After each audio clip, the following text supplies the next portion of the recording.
from modern-day slave traders, from lack of access to resources such as water, from transnational criminal organizations that are eating into the fabric of societies, from violent extremism that is absorbing and attracting youth around the world, and from abusive governments themselves. These threats, which are realities in many countries, are becoming more prevalent. They are becoming more dangerous and more widespread. One of the things that I have valued the most in being an undersecretary, in addition to being having an expediter at every airport, is that in my travels to nearly 50 countries, I have had the chance to meet with the people who take on the fight against these threats. When I'm sitting across LGBT defenders in Uganda or in Honduras, and I am addressing the terrible plight that they face. When I am talking to a young girl in Nepal or in Thailand who is recovered from being trafficked and is only 15 years old. When I'm debating with youth representatives in Nigeria who question the value of elections or of participating in them. When I'm speaking with elected leaders in a refugee camp, whether it's Somalians, Burmese, Syrians, people who are yearning for their personal dignity, which has been crushed by their displacement. When I'm meeting with religious leaders in Pakistan or Tunisia or Indonesia or Kenya, people who are seeking to end conflict or to mitigate it. All these meetings have helped me understand how our government can assist and have therefore informed and shaped our policies. In my job as Undersecretary of Civilian Security, Democracy, and Human Rights, I oversee the work of 8 bureaus and offices, over close to $5 billion.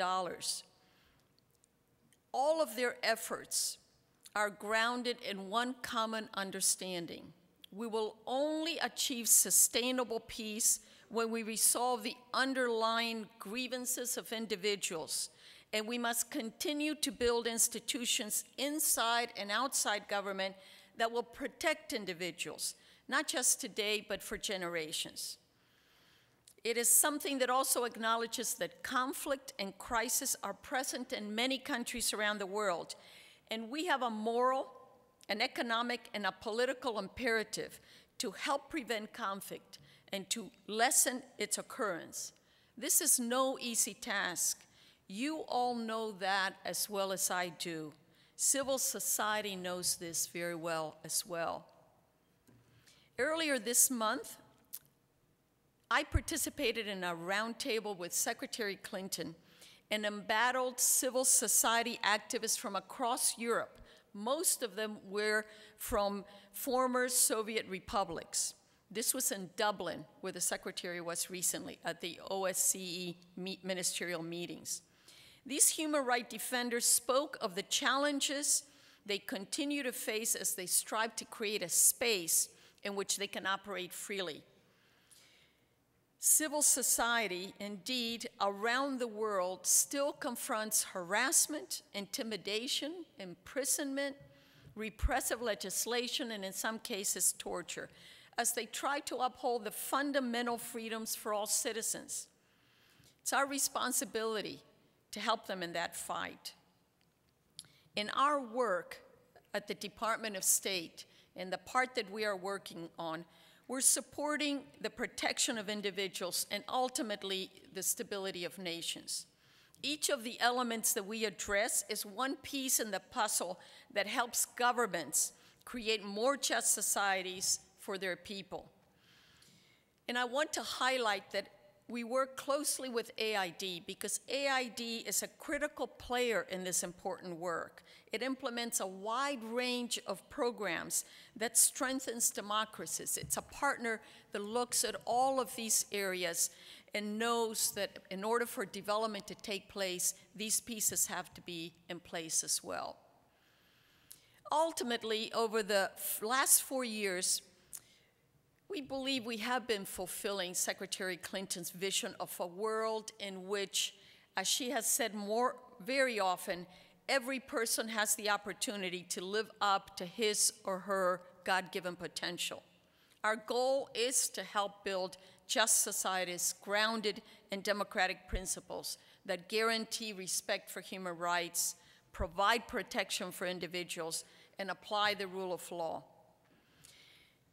In this regard, I have so much valued being able to represent our government in meetings with high-level officials from other governments, because this has been an opportunity for me to encourage, to urge, to pressure, to insist, to demand that they respect the fundamental freedoms of their people, that they uphold the rule of law, that they ensure that their police are well-trained, that they empower the youth and women, that they punish those that are committing crimes against humanity, and much more. In this process of doing the work of the State Department and doing the work of Acción, I have had the privilege of seeing my two worlds, that of development and microfinance, and that of enhancing the fundamental rights of individuals, come together. And I have seen how development and diplomacy working together can draw these two worlds closer. I have to say that I am proud of the achievements that we have made in the last 4 years and of the advances that I have witnessed in my career in international development. Every day when I have worked, I have been motivated and energized by the people in this room, by the people that are doing this kind of work, the people who are dedicating their lives in order to support those that are less fortunate and more vulnerable, to the humble of the earth.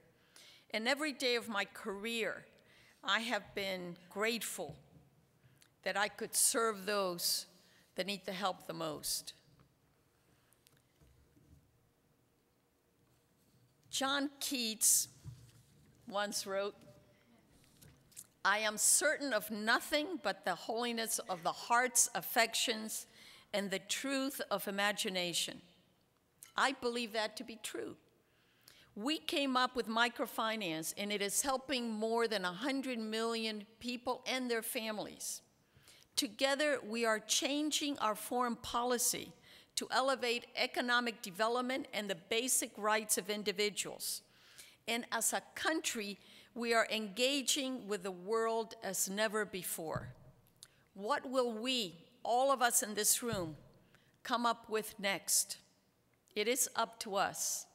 Let us continue the good work, and thank you so much for this award. Thank you.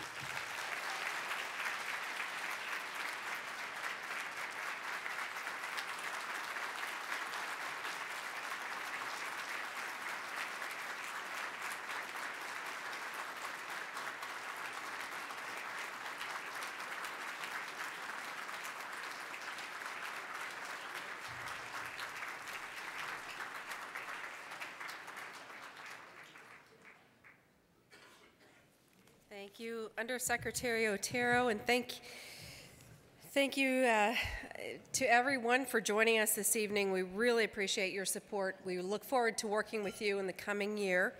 We promised at the top of the evening that we would draw 2 names to receive complimentary annual conference passes, and those will go, oh, these are from the same company, I'm sorry.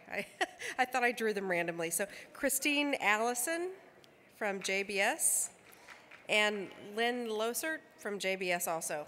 Sorry. So for more information, see Courtney Bjergard, who's over here, or you can check at one of the registration desks. Thank you to everybody for being here tonight.